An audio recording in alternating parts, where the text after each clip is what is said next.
20년 전 아버지를 뺏어간 붉은 수첩. 그 그림자를 쫓던 프로파일러 앞에 나타난 살인마는 바로 잃어버린 아들이었습니다. 나는 아빠처럼 되지 않았어요.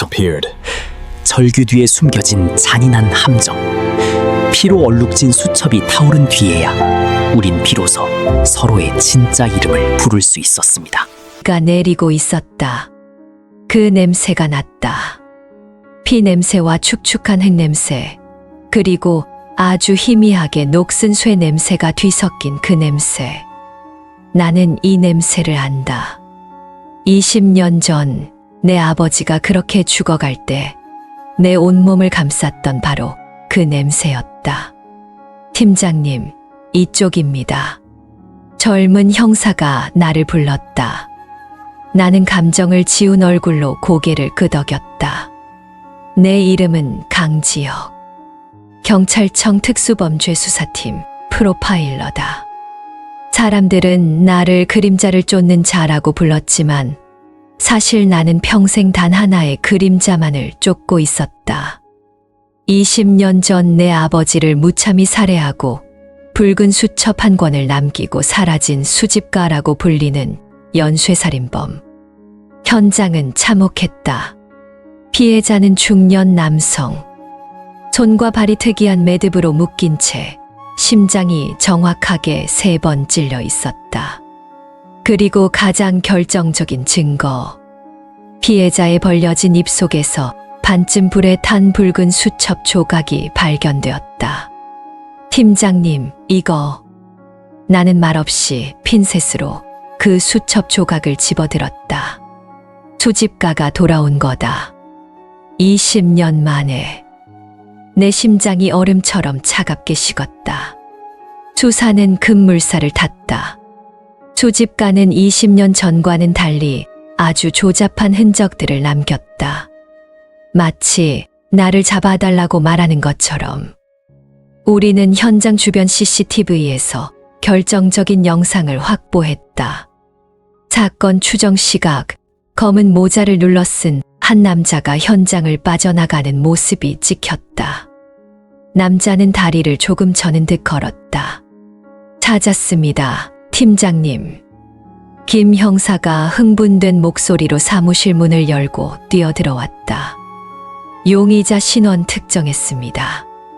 이름 한시우, 나이 28, 특이사항 없습니다.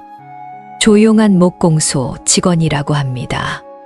28, 나이가 너무 어렸다. 20년 전 수집가의 범행을 따라하기엔 너무. 사진 가져와. 김 형사가 모니터에 용의자의 사진을 띄웠다. 나는 그 얼굴을 보는 순간 들고 있던 펜을 떨어뜨렸다. 팀장님, 괜찮으십니까? 아니. 나는 모니터 앞으로 비틀거리며 다가갔다. 화면 속 남자는 날카로운 눈매와 굳게 담은 입술, 모든 것이 낯설었지만 나는 알아볼 수 있었다. 그 얼굴은 20년 전 아내와 이혼하며 헤어져야 했던 내 8살 친아들 강시우, 아니 한시우의 얼굴이었다. 취조실 유리 너머로 시우가 앉아 있었다. 28살이 된 내 아들. 나는 손이 떨리는 것을 감추기 위해 주먹을 꽉 쥐었다. 들어가시죠, 팀장님. 아니, 김 형사가 먼저 들어가. 나는 차마 저 아이를 마주할 용기가 나지 않았다. 한시우 씨, 어젯밤 10시 어디에 계셨습니까? 김 형사의 신문이 시작되었다. 시우는 고개를 숙인 채 대답이 없었다. 그 왼쪽 다리가 미세하게 떨리고 있었다. 어릴 적 다쳤던 바로 그 다리였다. 한시우 씨, 왜 아무 말이 없습니까? 당신이 그 사람 죽인 거 맞. 내가 들어가지. 나는 더 이상 참을 수 없어 취조실 문을 열었다. 시우가 천천히 고개를 들었다. 나와 눈이 마주쳤다. 20년 만에 마주한 아들의 눈. 그 눈에는 아무런 감정도 없었다. 텅 비어 있었다. 나가 있어. 나는 김 형사를 내보냈다. 취조실에는 나와 시우 단 둘만 남았다. 시리게 초침 소리만 방 안을 울렸다. 시우야. 내 목소리가 떨려 나왔다. 강시우. 오랜만이다. 누구신데요? 차가운 목소리였다. 나를 기억하지 못하는 걸까? 내 아빠다. 그 말이 떨어지는 순간 시우의 입가에 경멸인지 조소인지 알 수 없는 미소가 번졌다. 아빠, 20년 만에 나타나서 하는 말이 아빠라고요? 당신이 나한테 이럴 수는 없는 거야. 경찰 놀이 재밌어요? 시우야, 내 이름 부르지 마세요. 시우가 책상을 내리쳤다. 난 한시우야. 그리고 당신이 무슨 생각하는지 알아. 나는 아빠처럼 되지 않았어요. 아빠처럼? 나는 그 사람 안 죽였어. 그럼 어젯밤 어디에 있었지? 알리바이를 대. 그럼 믿어줄게. 내가 왜 당신한테 그런 말을 해야 하죠? 날 버린 사람한테. 심장이 내려앉았다. 그때 취조실 문이 열리고 김 형사가 뛰어들어왔다. 팀장님, 큰일 났습니다. 한시우 집에서 이게 나왔습니다. 김 형사가 내민 증거물 봉투. 그 안에는 피가 묻은 날카로운 조각칼 한 자루와 피해자와 똑같은 방식으로 매듭이 지어진 밧줄이 들어있었다. 그리고 수집가가 사용했던 것과 똑같은 재질의 붉은 수첩. 나는 시우를 바라봤다. 시우는 모든 것을 체념한 듯 눈을 감고 있었다.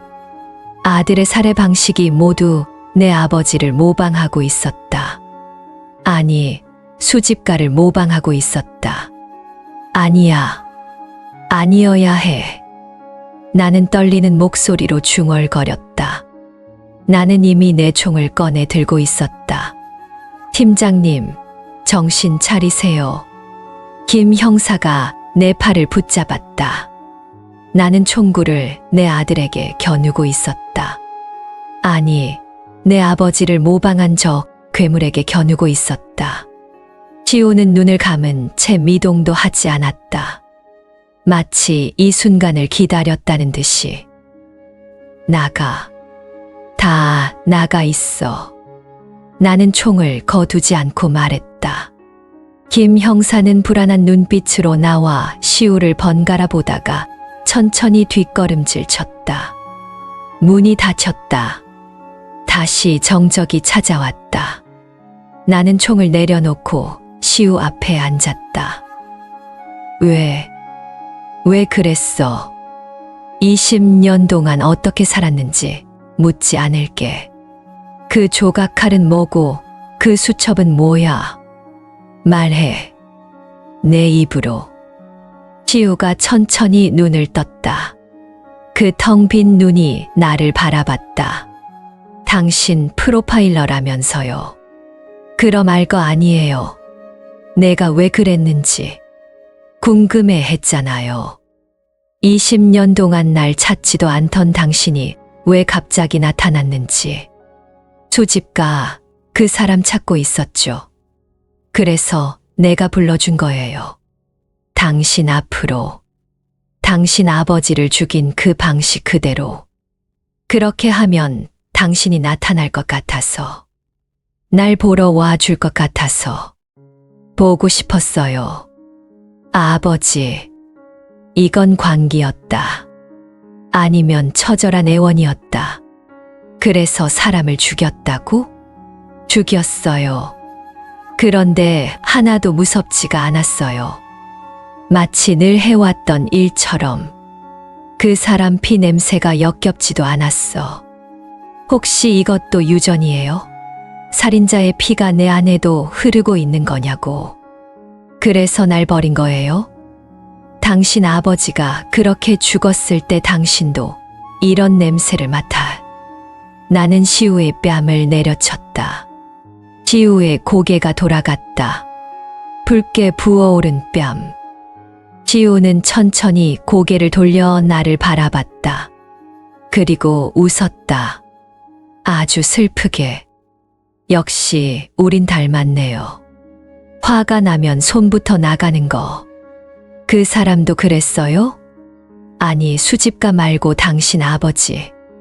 내 할아버지. 나는 숨을 쉴 수 없었다. 내 아들이 아니라 내 앞에 있는 것은 짐승이었다. 내가 20년 동안 외면한 그 상처가 골마서 터져버린 괴물이었다. 너 아니지. 내가 한 거 아니라고 말해. 제발. 시우는 대답 대신 자신의 손목에 채워진 수갑을 들어보였다. 증거가 말해주고 있잖아요. 프로파일러님. 나는 그 눈을 더 이상 바라볼 수 없었다. 일어나서 취조실 문을 향했다. 어디 가요? 또 도망가게. 20년 전처럼. 넌 내 아들 아니다. 난 너 같은 괴물을 둔 적 없어. 문을 열고 나왔다. 김 형사가 초조한 얼굴로 서 있었다. 구속 영장 신청해.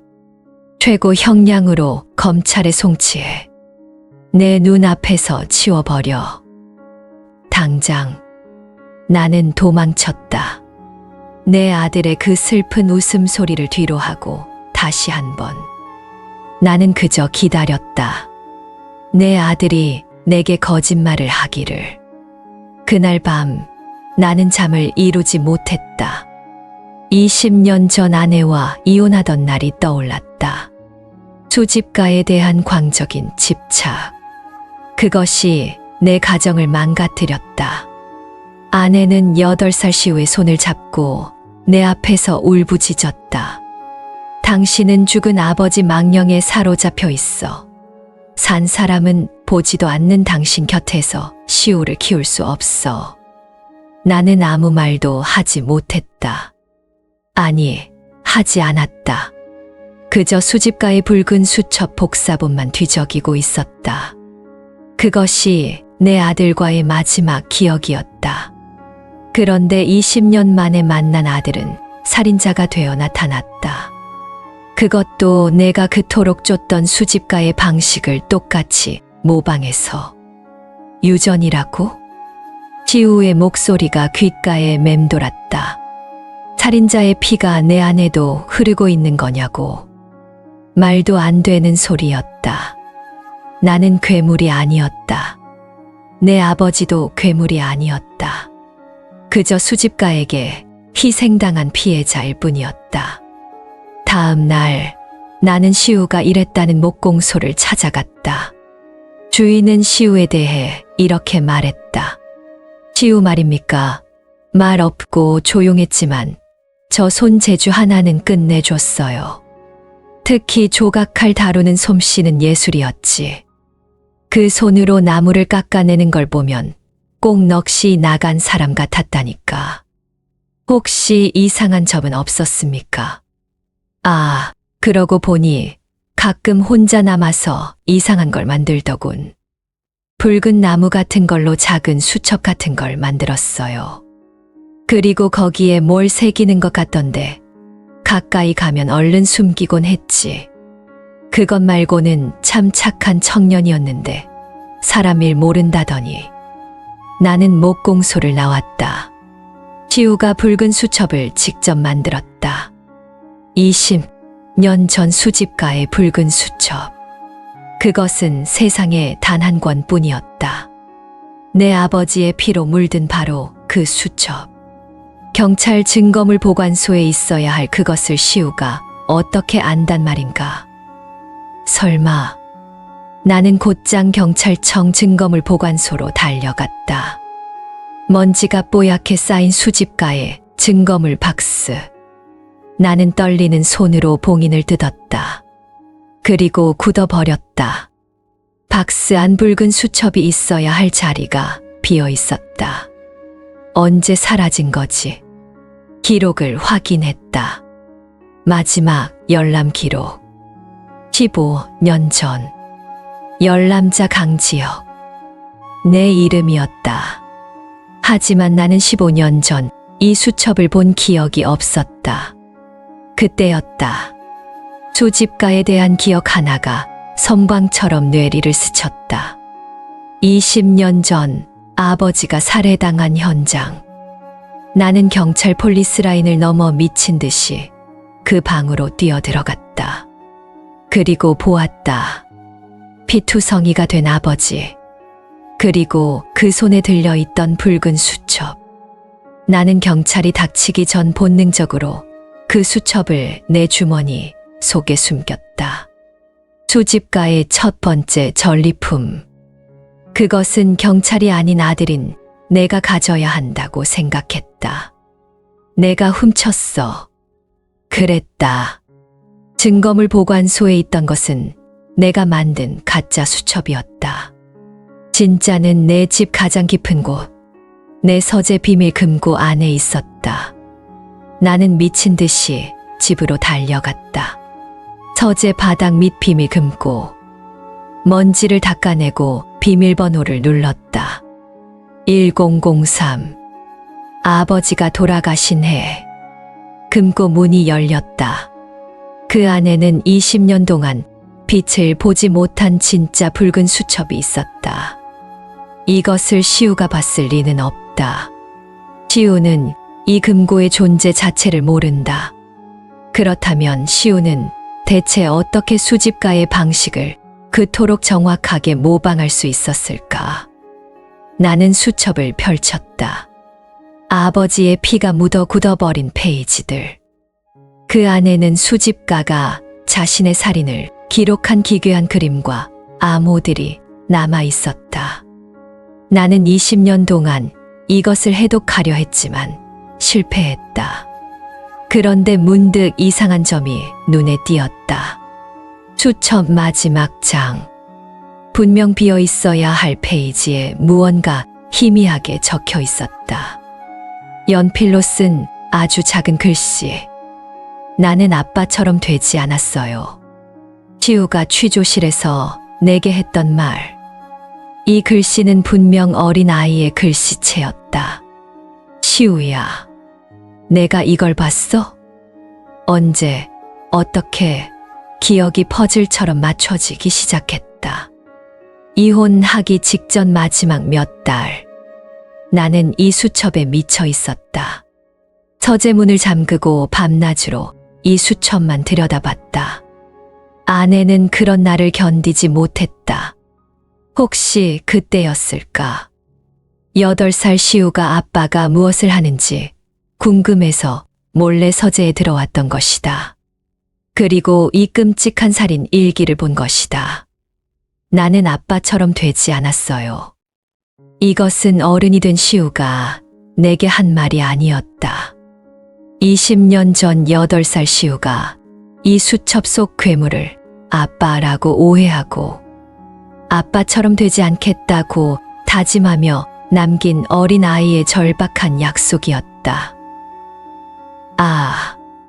나는 서재 바닥에 주저앉았다. 내가 무슨 짓을 한 겁니까? 나는 수집가를 쫓는다고 생각했지만 사실은 내 아들을 수집가의 그림자 속으로 밀어 넣은 것이었다. 20년 동안 내 아들은 자신이 본 그 괴물이 아빠일지도 모른다는 공포 속에서 살아왔던 것이다. 그래서 나타난 것이다. 수집가를 모방해서 진짜 괴물을 불러내 확인하고 싶었던 것이다. 내 아버지가 아니라 바로 나를 말이다. 김 형사. 나는 수화기에 대고 소리 질렀다. 한시우 송치 보류해. 당장 증거 조작됐어. 아니, 내가 설명할게. 일단 보류해. 전화를 끊고 다시 경찰서로 달려갔다. 유치장 면회실. 시우는 어제보다 더 수척해진 얼굴로 앉아 있었다. 왜 또 왔어요? 괴물 아들 얼굴 보러. 시우야, 미안하다. 내가 잘못했다. 시우의 눈이 크게 뜨였다. 나는 주머니에서 그 진짜 붉은 수첩을 꺼내 면회실 유리 앞에 보여주었다. 이거 기억나니? 시우의 얼굴이 하얗게 질렸다. 그걸 당신이 왜? 이거 아빠 거 아니야. 20년 전 내가 내 서재에서 봤던 이거 수집가라는 괴물이 남긴 거야. 내 할아버지를 죽인 살인마 거라고. 거짓말. 거짓말 하지 마. 그럼 왜 당신이 그걸 가지고 있어? 왜 그렇게 소중하게 숨겨뒀어? 그땐 나도 미쳐 있었으니까. 복수 생각밖에 없었으니까. 그래서 널 잃어버렸지. 믿지 않아. 당신은 날 또 속이는 거야. 나는 봤어. 당신 눈 속에서 똑같은 걸 봤단 말이야. 그 사람을 찌를 때 내 안에서 느껴졌던 그 희열. 그게 당신 눈에도 있었어.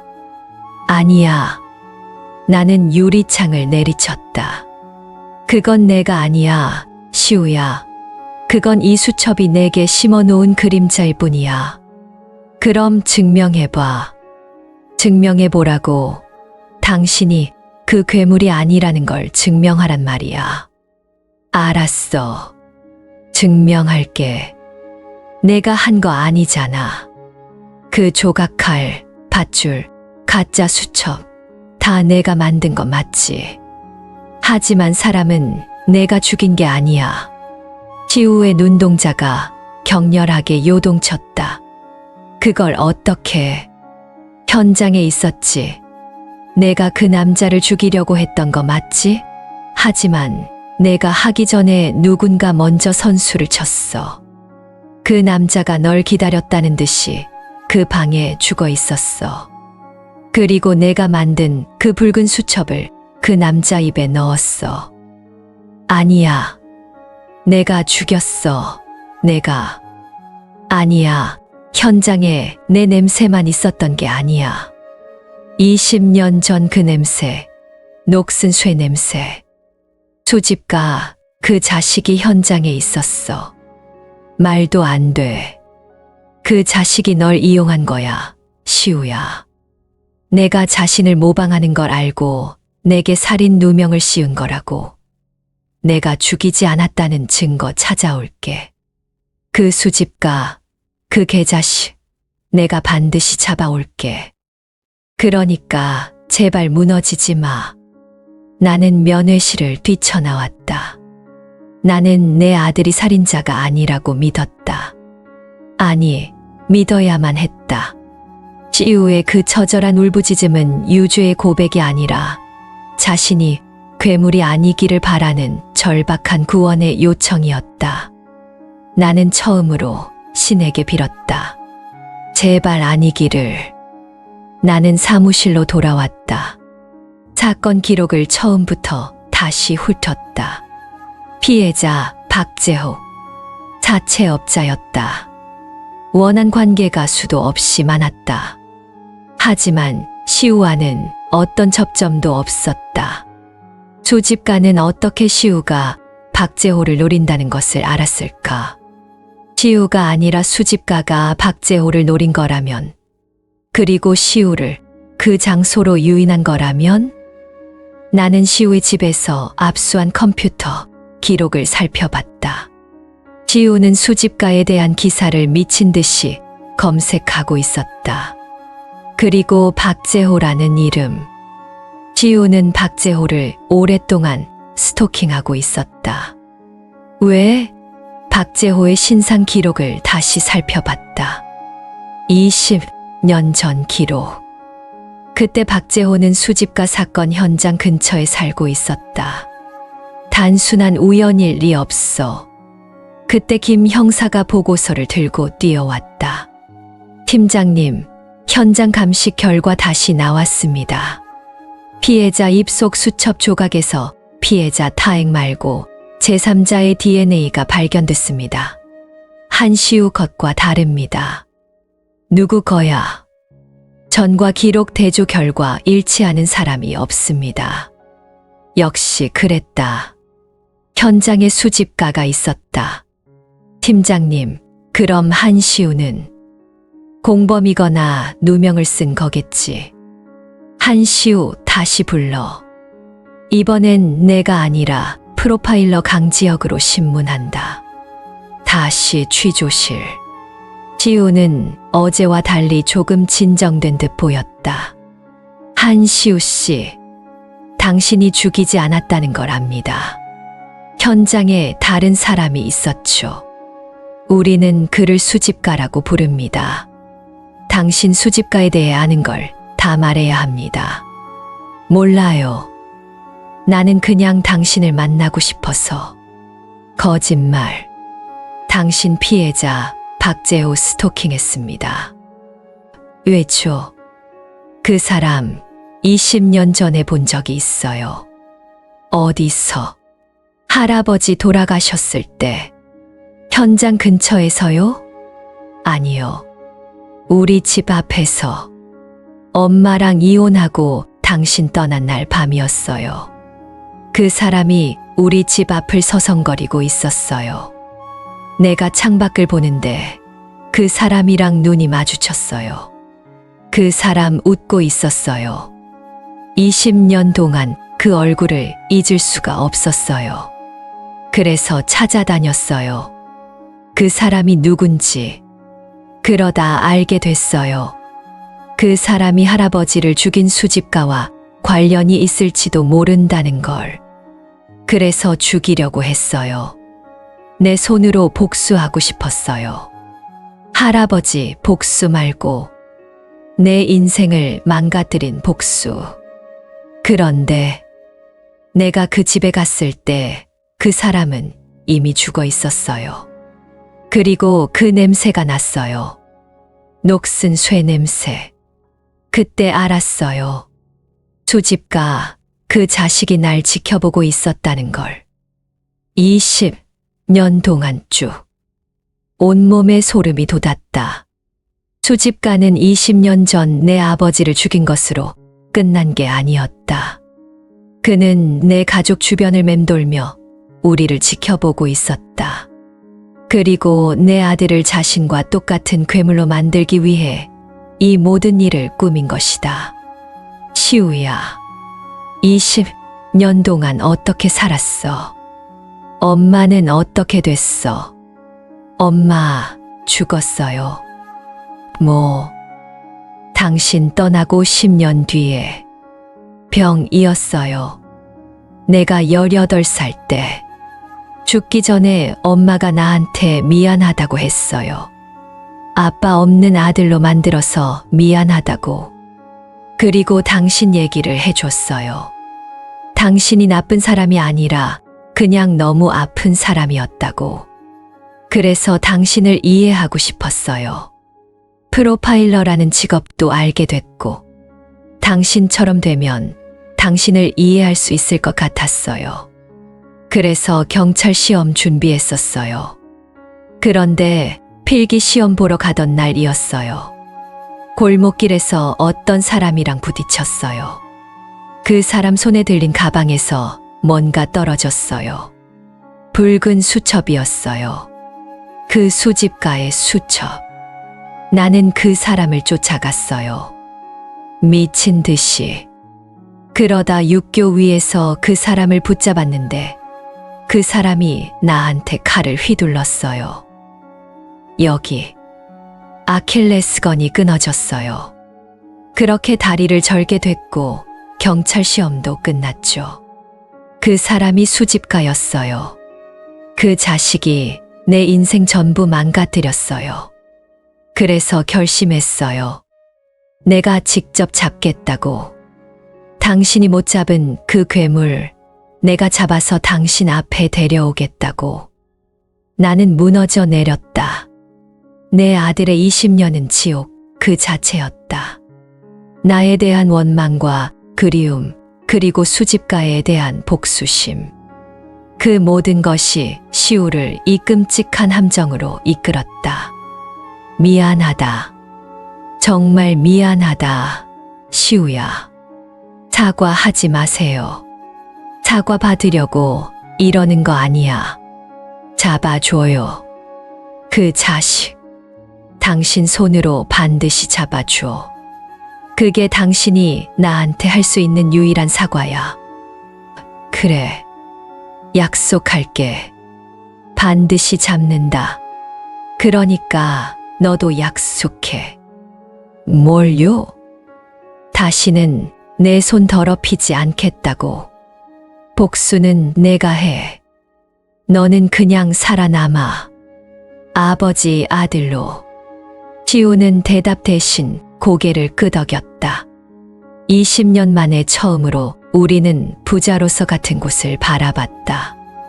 나는 취조실을 나와 수사본부에 소리쳤다.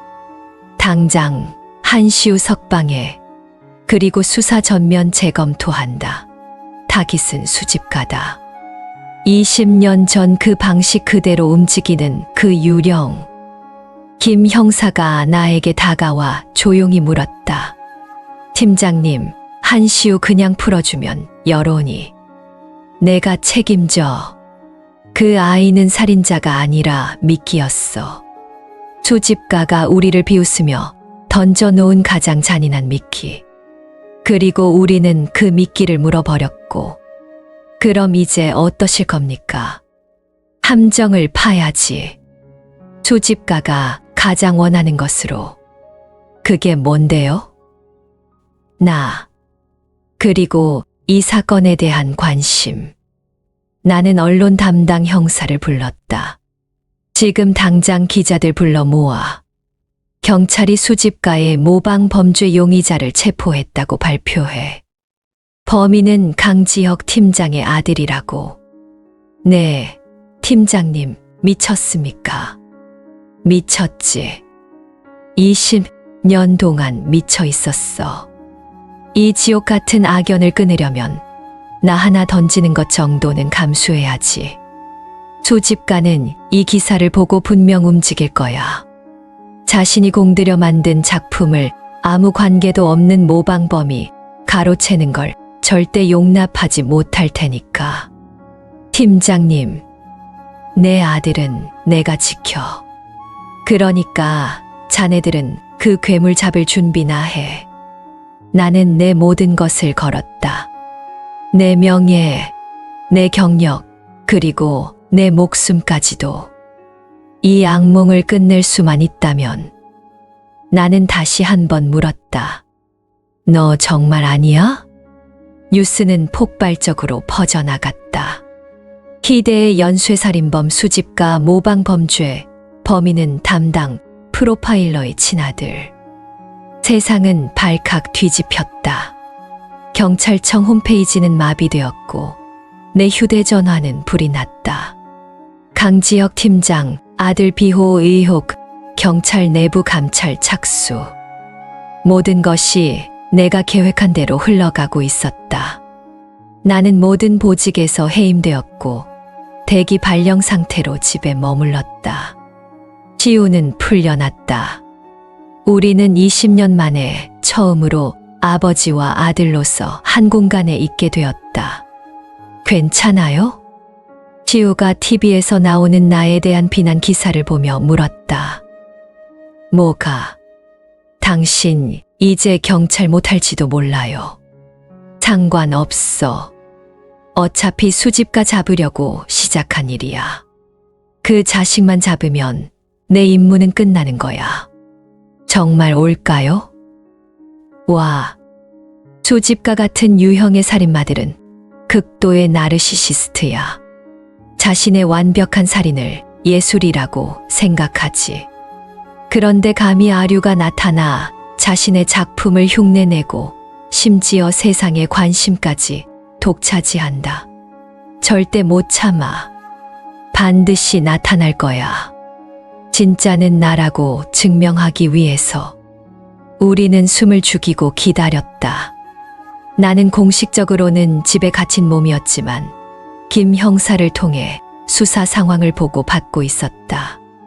경찰은 내 집 주변에 사복 형사들을 배치하고 모든 CCTV를 감시했다. 수집가가 나타날 곳은 단 한 군데.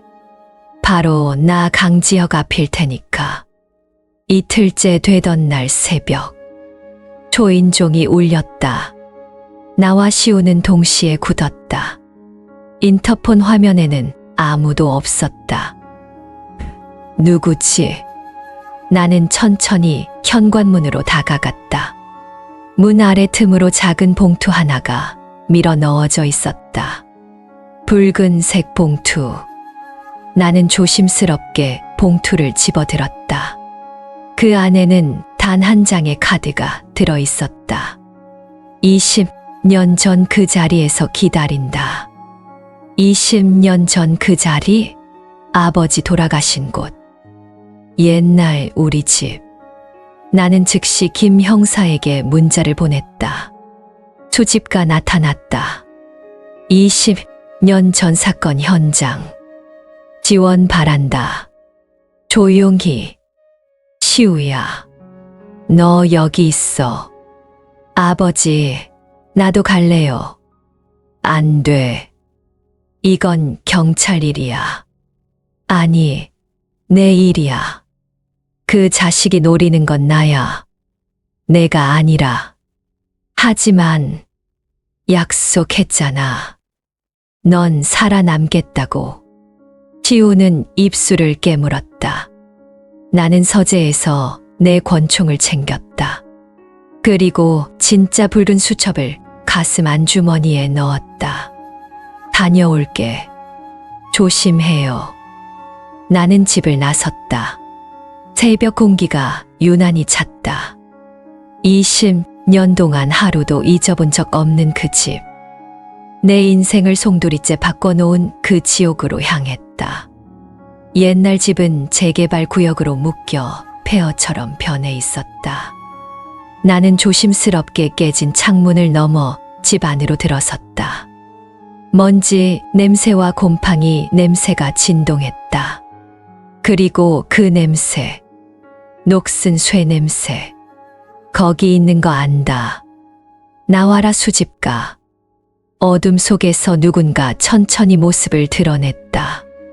검은 옷, 검은 마스크, 그리고 그 손에 들린 날카로운 조각칼. 드디어 만나는군. 20년 만인가 강지혁 형사. 아니, 그때는 형사가 아니라 아들이었지. 내 놈이구나. 내 아버지를 죽이고 내 아들 인생까지 망가뜨린 개자식. 하하하. 망가뜨린 건 내가 아니라 너야. 내가 그 붉은 수첩에 집착하지 않았다면 내 아들도 그렇게 되지 않았겠지. 시우 얘긴 꺼내지 마. 왜 찔리나? 내 아들 말이야. 정말 걸작이야. 내가 20년 동안 공들여 키운 작품이지. 내가 버린 그 순간부터 내가 쭉 지켜봤거든. 그 아이 안에 있는 분노와 결핍. 그게 나를 불렀어. 그래서 가끔 선물을 줬지.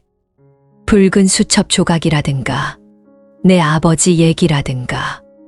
그리고 내가 경찰 시험을 보려 할 때 절망을 선물했어. 그 달이 말이야. 내 놈. 나는 방아쇠를 당기려 했다. 쏘시게. 수집가가 조각칼을 자기 목에 겨누었다. 그럼 넌 영원히 모를 텐데. 뭘? 내가 왜 내 아버지를 죽였는지, 그리고 왜 붉은 수첩을 남겼는지 궁금하지 않아? 이 모든 비극의 시작. 말해.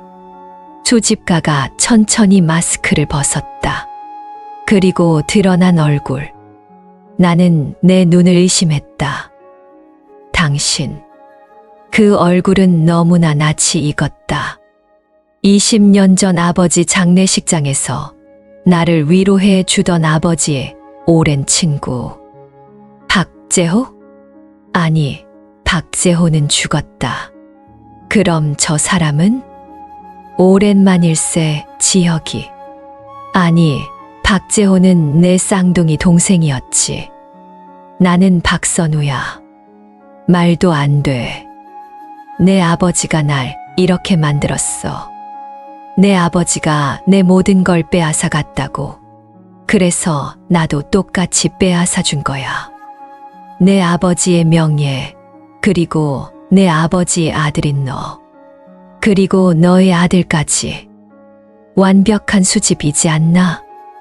미친 개자식. 이제 곧 경찰이 닥칠 거다. 넌 끝났어. 끝.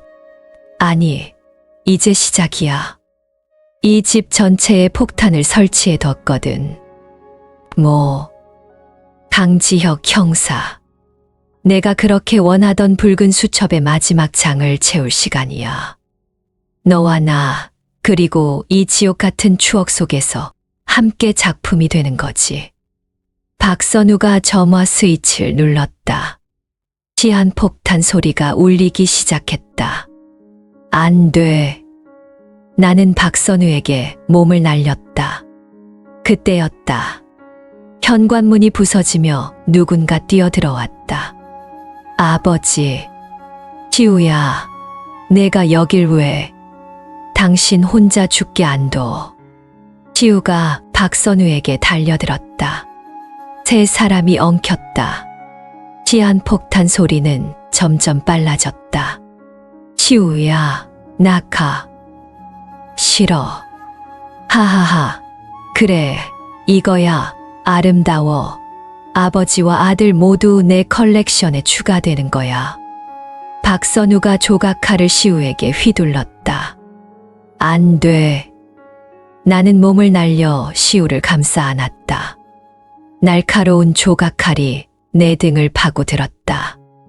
아버지, 괜찮아.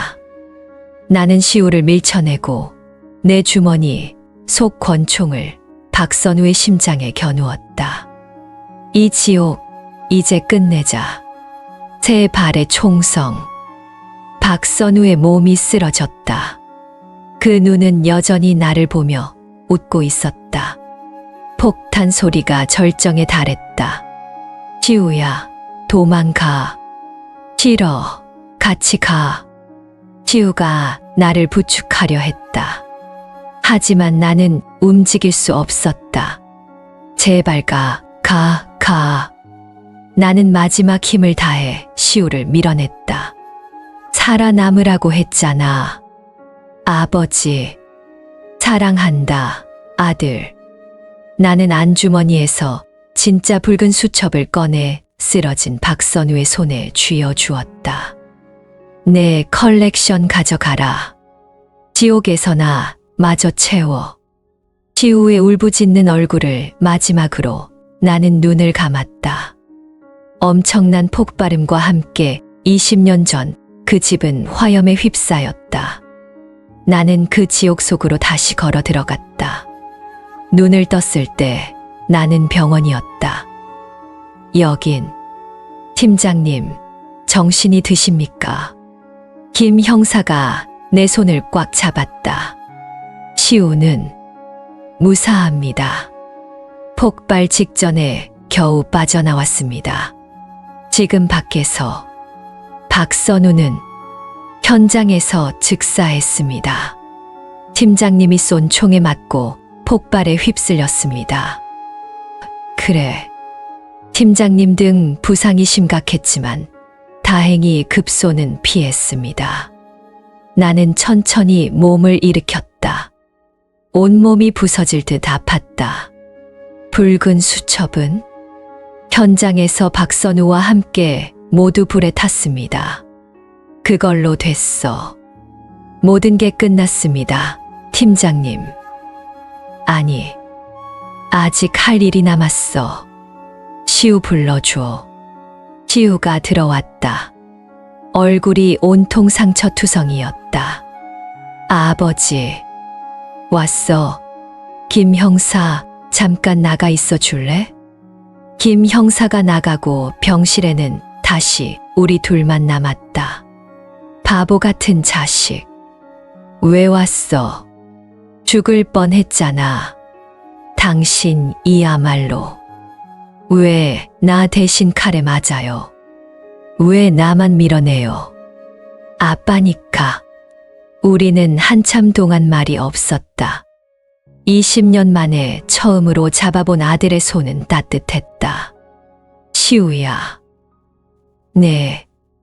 박선우가 내 다리 그렇게 만든 거 용서 못해. 하지만 그 자식 죽었어. 복수는 끝났다. 알아요. 그런데 시우야. 너 박재호가 죽어 있는 현장에 갔을 때 내가 만든 붉은 수첩 그 사람 입에 내가 넣었지. 그리고 내가 만든 밧줄로 그 사람 손발 다시 묶었어. 현장에 있던 조각칼도 내 것으로 바꿔치기 했어. 왜 그랬어? 당신 불러내려고.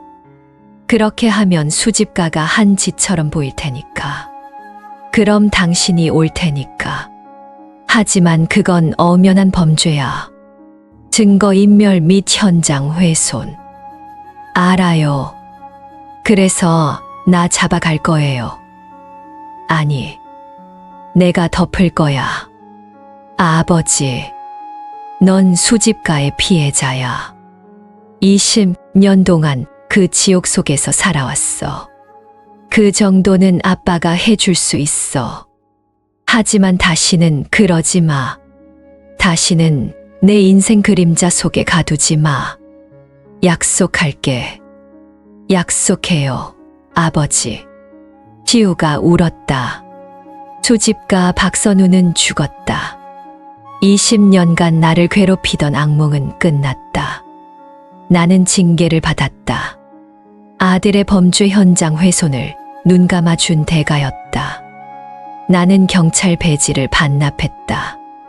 더 이상 프로파일러 강지혁은 없었다. 그저 한시우의 아버지 강지혁만 남았다. 시우는 다시 목공소 일을 시작했다. 재판을 기다리고 있었지만 나는 최선을 다해 변호했다. 수집가라는 절대악에 의해 20년간 심리적 지배를 당한 피해자라는 점을 강력하게 주장했다. 다행히 법원은 시우의 오랜 고통을 이해해 주었고 집행유예라는 최소한의 처벌을 내렸다. 우리는 작은 오피스텔을 얻어 함께 살기 시작했다. 20년 만에 되찾은 부자의 삶이었다. 어색하고 서툴렀지만 우리는 천천히 서로에게 익숙해졌다. 나는 시우가 만들어준 나무 의자에 앉아 책을 읽었고 시우는 내가 끓여준 김치찌개를 먹었다. 수집가의 그림자는 여전히 우리 주변에 남아 있었다. 시우는 가끔 악몽을 꾸었고 나는 등에 남은 흉터 때문에 비 오는 날이면 몸이 쑤셨다. 하지만 우리는 혼자가 아니었다. 아버지. 나무 냄새 좋네요. 그래, 좋다. 우리는 서로의 상처를 보듬으며 살아갔다. 20년 전 그 끔찍한 사건 현장에서 나는 수집가에게 모든 것을 잃었다고 생각했다. 하지만 나는 잃은 것이 아니었다. 아주 오랫동안 잊고 있었던 것을 다시 찾아낸 것이다. 내 아들, 내 가족, 그리고 나 자신. 몇 년 후 나는 작은 도서관에서 아이들에게 책을 읽어주는 일을 하게 되었다. 시우는 자신만의 작은 공방을 열었다. 시우가 만든 나무 의자와 책상은 튼튼하고 따뜻해서 사람들에게 인기가 좋았다. 어느 날 도서관에 한 아이가 찾아왔다. 할아버지, 이 의자 누가 만들었어요? 너무 편해요. 아이가 앉아있는 의자는 시우가 만들어 기증한 것이었다. 나는 웃으며 대답했다. 아주 멋진 목수 아저씨가 만들었단다. 그 아저씨 이름이 뭐예요? 이름? 그 아저씨 이름은 강시우란다. 내 아들 이름이야. 시우는 다시 한시우가 아닌 강시우로 살아가고 있었다. 더 이상 그림자 속에 숨지 않고 자신의 이름으로 당당하게 세상을 마주하고 있었다. 나는 그 이름을 부를 수 있다는 것이 얼마나 큰 행복인지 그제야 깨달았다. 나는 그 끔찍한 퍼즐의 마지막 조각을 맞추고 있었다.